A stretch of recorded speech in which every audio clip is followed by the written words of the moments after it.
The morning sun cast long shadows across the training compound at Naval Special Warfare Command in Coronado, California. Commander Jake Morrison stood at the edge of the obstacle course, his weathered face showing the scars of 15 years in special operations. At 38, he was considered one of the most decorated SEAL commanders in the Navy, with 3 Bronze Stars and a Silver Star decorating his service record. His reputation preceded him wherever he went, tough, demanding, and absolutely unforgiving when it came to training standards. Today was different, though. For the first time in the program's history, female candidates were participating in the Advanced Combat Training exercise. The integration had been met with resistance from many of the old guard, and Morrison was among the most vocal skeptics. He believed that combat operations required a level of physical and mental toughness that simply couldn't be compromised, regardless of politics or social pressure. Lieutenant Sarah Chen stood among the group of 24 candidates, her dark eyes focused and determined. At 26, she had already proven herself in multiple deployments as a Navy explosive ordnance disposal specialist.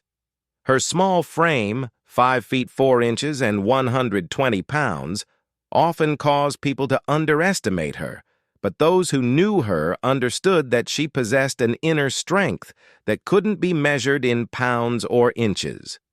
The training exercise was designed to simulate a high-stress combat scenario.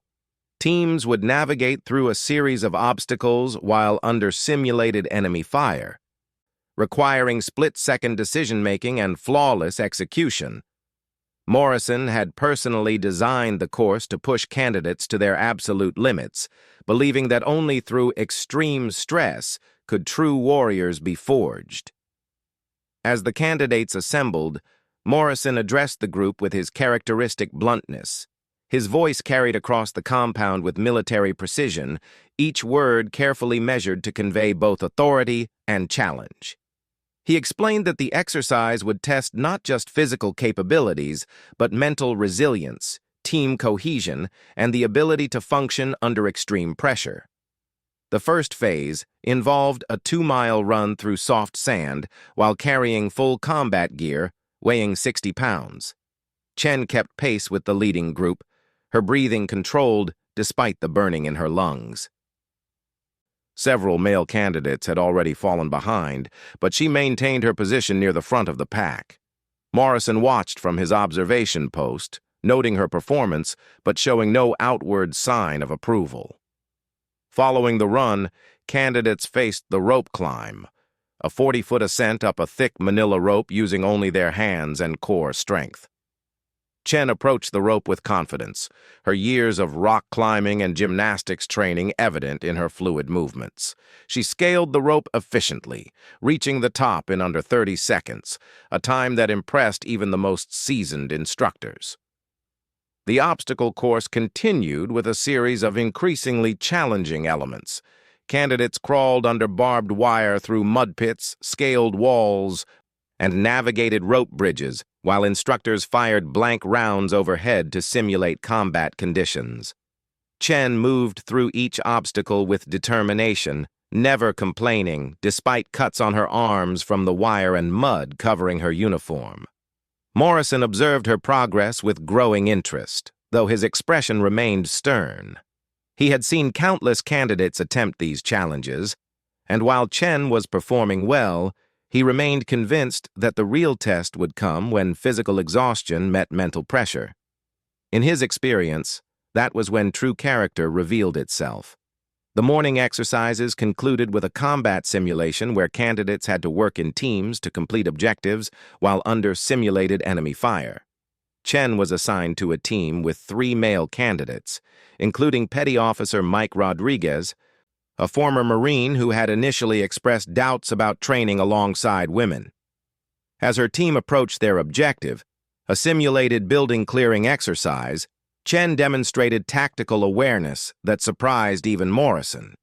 She communicated clearly with her teammates, identified potential threats, and executed her assigned role with precision. When one of her teammates stumbled and fell, she immediately provided covering fire while helping him to safety. Morrison found himself grudgingly impressed by her performance, though he wasn't ready to admit that his preconceptions might be wrong. The real test would come in the afternoon when the candidates faced the most challenging phase of the training, a simulated hostage rescue that would push them to their physical and mental limits. During the lunch break, conversations among the candidates revealed the underlying tensions in the group. Some of the male trainees had begun to show respect for Chen's abilities, while others remained skeptical. Morrison overheard several discussions and noted that Chen never engaged in the debates about her presence, instead focusing entirely on preparing for the afternoon's challenges. As the afternoon session began, Morrison explained the final exercise. Teams would assault a multi-story building, navigate through it while engaging multiple targets, and extract a hostage, all while being evaluated on speed, accuracy, and tactical decision-making. The exercise was known to be so demanding that even experienced SEAL team members found it challenging. Chen's team was assigned to the third-floor assault, considered the most difficult due to multiple entry points and complex room layouts. As they prepared their equipment and reviewed the building blueprints, Morrison positioned himself where he could observe their performance closely. He was particularly interested in seeing how Chen would handle the intense pressure of close-quarters combat simulation. The exercise began with explosive charges breaching the building's exterior. Chen's team moved with practiced efficiency, each member covering assigned sectors as they advanced through the structure. The sound of blank ammunition filled the air as pop-up targets appeared randomly, requiring split-second identification of threats versus civilians. Chen demonstrated remarkable composure under pressure, her shots accurate and her movements smooth despite the chaos around her. She communicated effectively with her teammates, calling out threats and coordinating their advance through the building's maze-like interior. Morrison watched as she adapted quickly to changing situations, showing the kind of tactical flexibility that couldn't be taught in textbooks. As the team reached the hostage location, they encountered their most challenging scenario yet. Multiple targets appeared simultaneously, requiring precise coordination to neutralize threats without endangering the hostage. Chen found herself in a position where a critical shot was required, one that would test not just her marksmanship skills, but her ability to perform under extreme pressure. The moment stretched like an eternity as Chen steadied her weapon, controlled her breathing, and lined up the shot.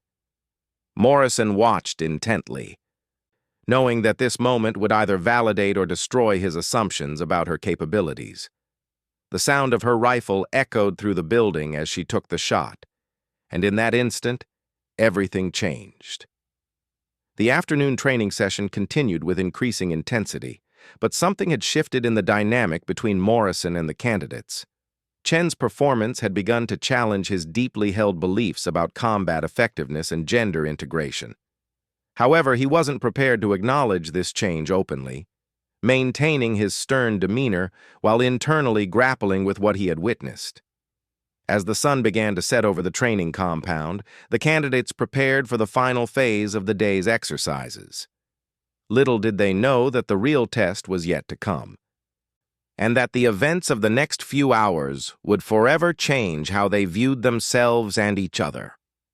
Morrison stood watching the preparations, unaware that his own assumptions were about to be challenged in ways he never could have anticipated.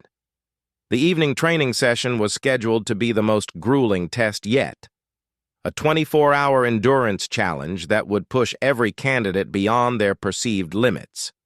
Commander Morrison had designed this exercise based on his own experiences in Afghanistan, where sleep deprivation, physical exhaustion, and constant stress were daily realities.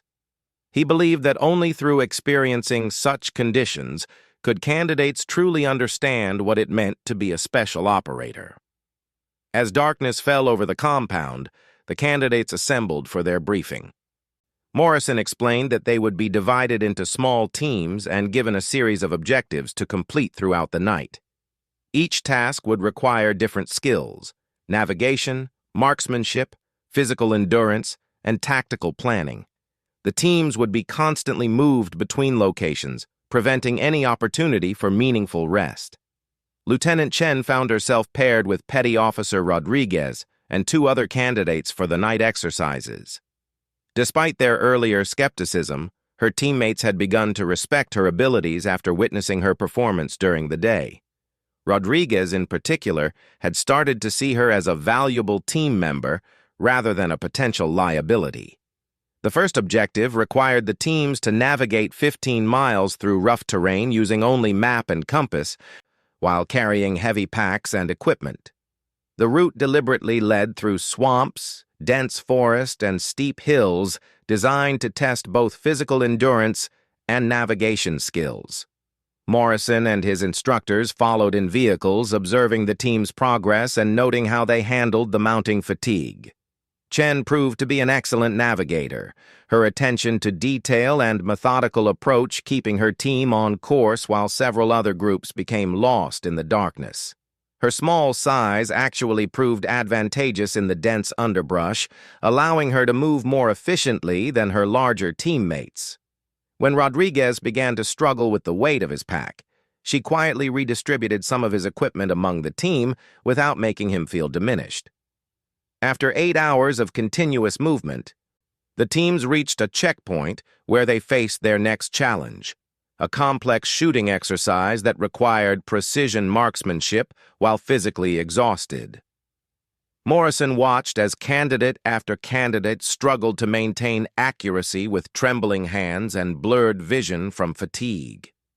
When Chen's turn came, she took a moment to center herself, controlling her breathing and steadying her weapon despite her exhaustion. Her shots were remarkably accurate, hitting targets that several other candidates had missed entirely.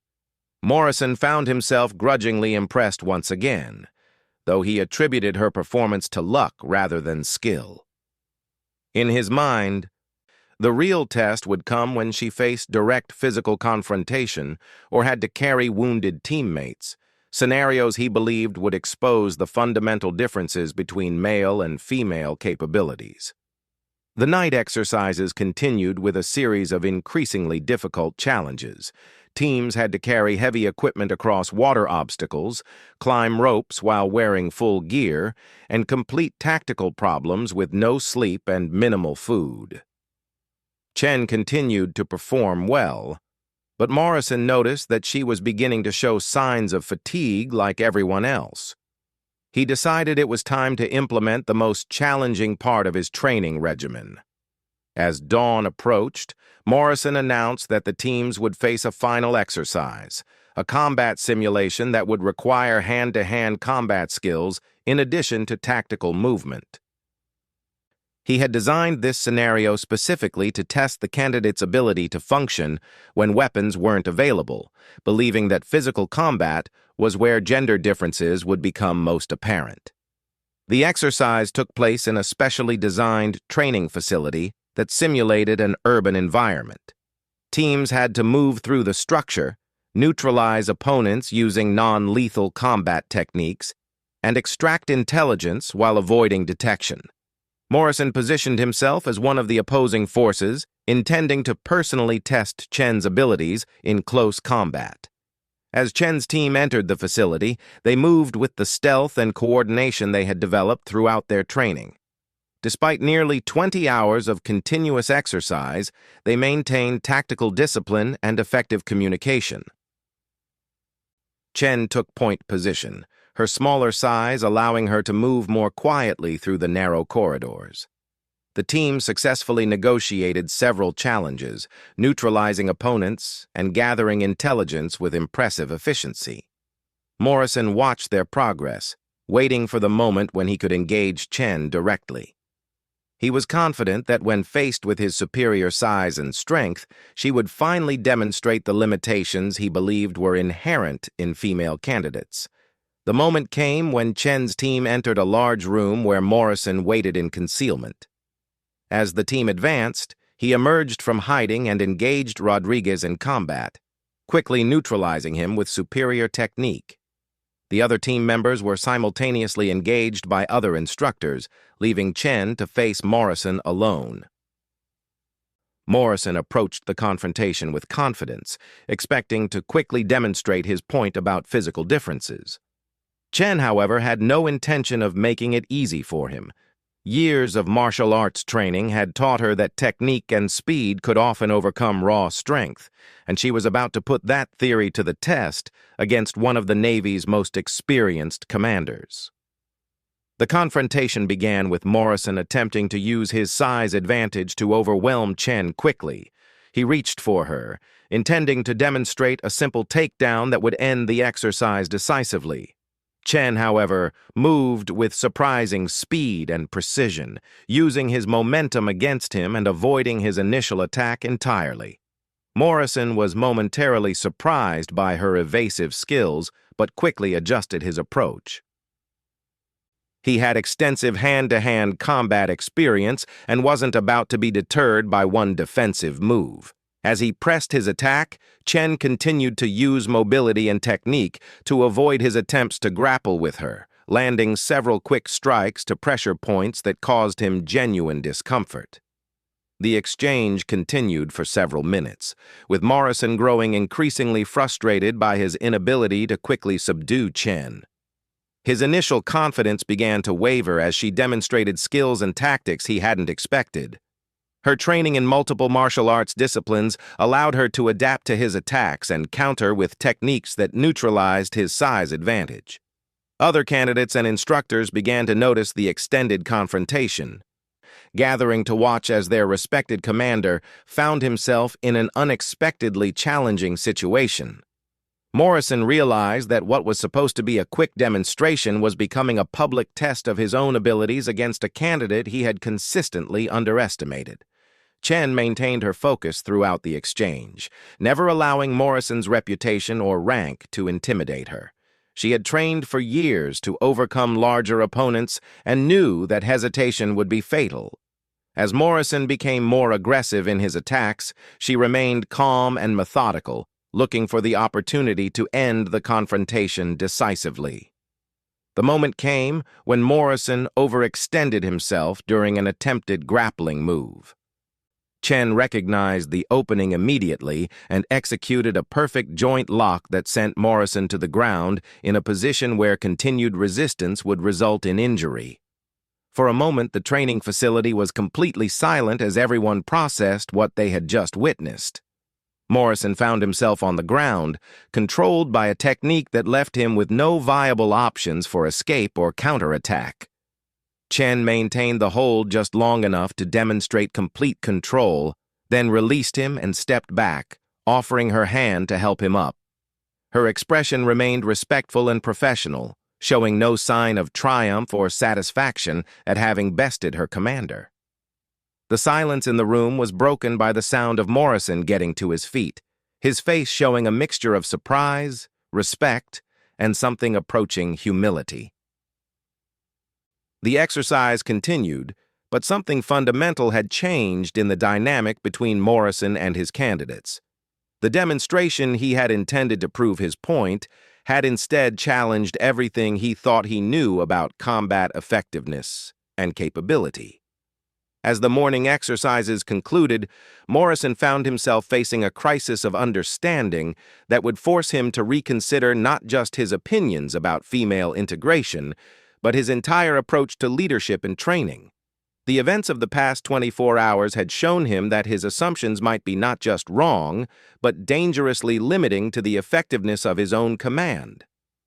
The aftermath of the confrontation between Commander Morrison and Lieutenant Chen sent ripples through the entire training program. Word of what had happened spread quickly among the candidates and instructors, creating a buzz of conversation that Morrison couldn't ignore. For the first time in his career, he found himself questioning fundamental assumptions that had guided his leadership philosophy for nearly 2 decades. Morrison retreated to his office after the morning exercises, ostensibly to review performance evaluations, but actually to process what had occurred. The tactical precision Chen had demonstrated wasn't luck or beginner's fortune. It was the result of years of dedicated training and natural ability. Her technique had been flawless, her execution perfect, and her restraint admirable. She had defeated him fairly and professionally, then shown him the respect his rank deserved, despite his obvious prejudice against her presence. As he sat reviewing footage from the training exercises, Morrison began to see patterns in Chen's performance that he had previously overlooked or dismissed. Her tactical awareness was exceptional, her communication skills were superior to many male candidates, and her ability to remain calm under pressure was remarkable. Most importantly, her teammates had begun to trust her completely, following her lead in situations where leadership naturally emerged. The afternoon brought a new challenge that would test Morrison's evolving perspective. A training accident occurred when Petty Officer Rodriguez suffered a severe ankle injury during a rappelling exercise. The injury was serious enough to require immediate medical evacuation, but the remote location of the training site made helicopter extraction impossible for at least 30 minutes. Chen immediately took charge of the medical situation, her EOD training having included extensive combat medical instruction. She assessed Rodriguez's condition quickly and professionally, determining that he had suffered a compound fracture that required immediate stabilization to prevent further damage.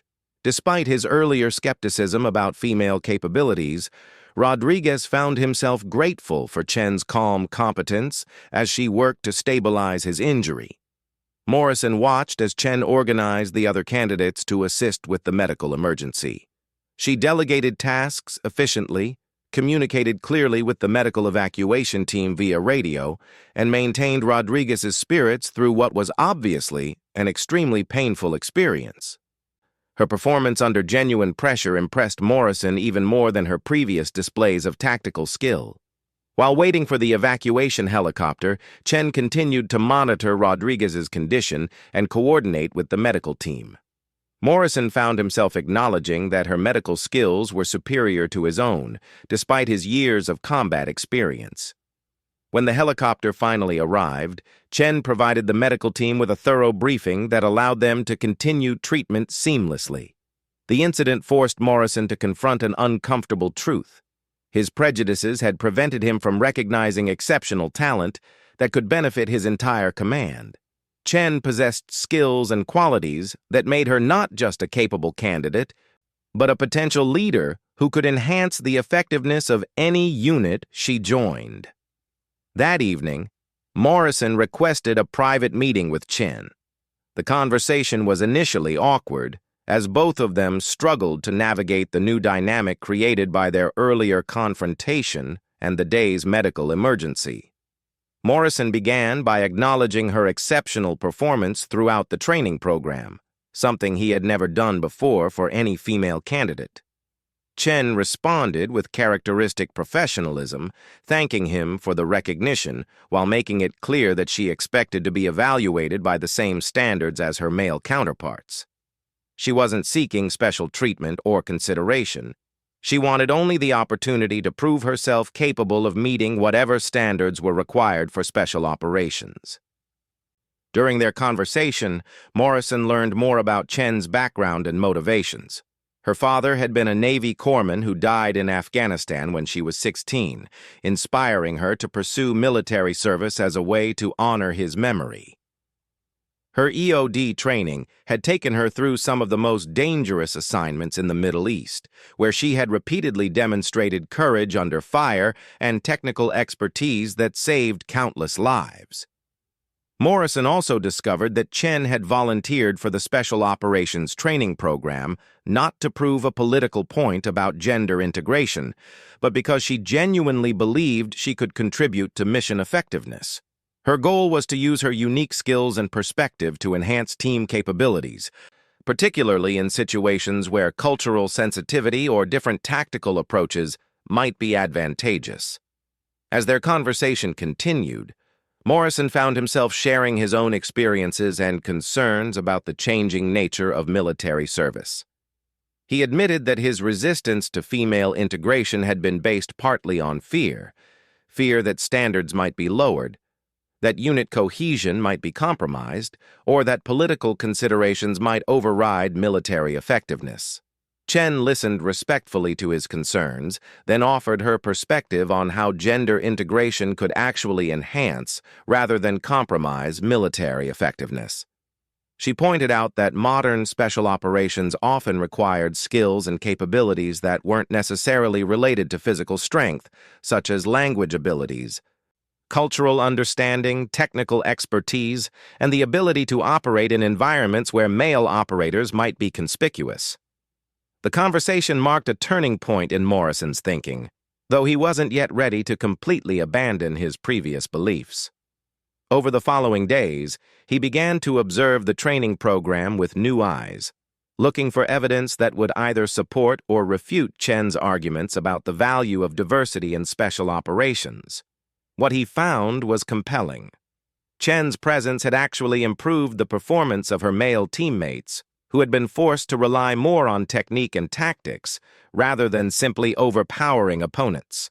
Her medical skills had proven invaluable during the Rodriguez incident, and her cultural knowledge had provided insights that enhanced mission planning exercises. Moreover, Chen's performance continued to improve as the training progressed.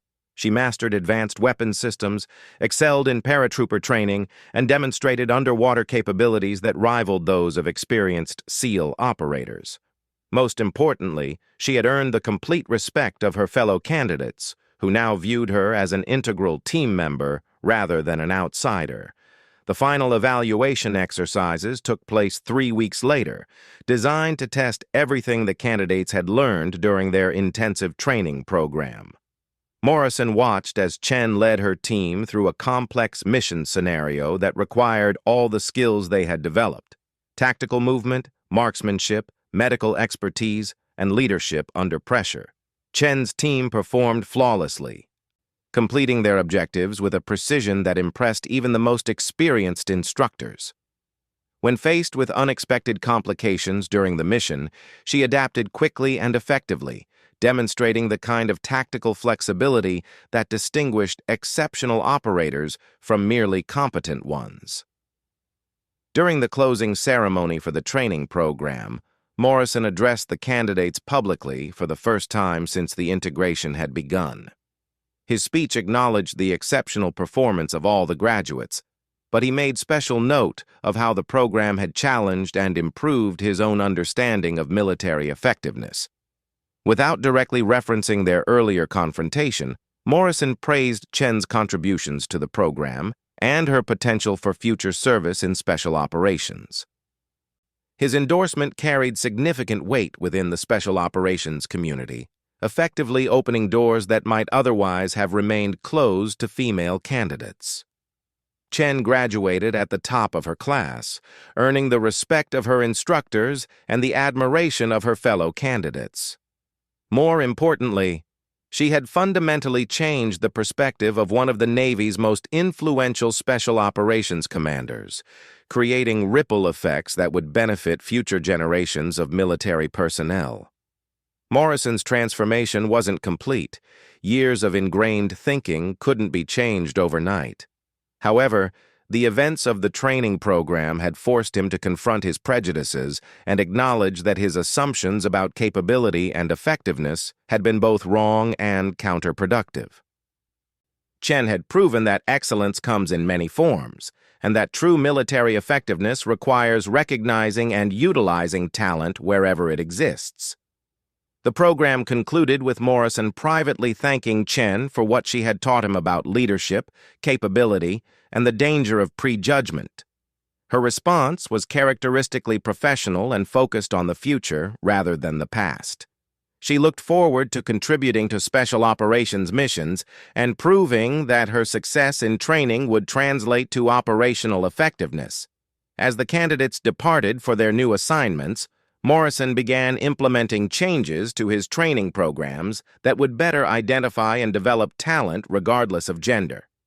Chen's impact on his thinking had been profound, transforming not just his personal beliefs but his approach to building effective military units.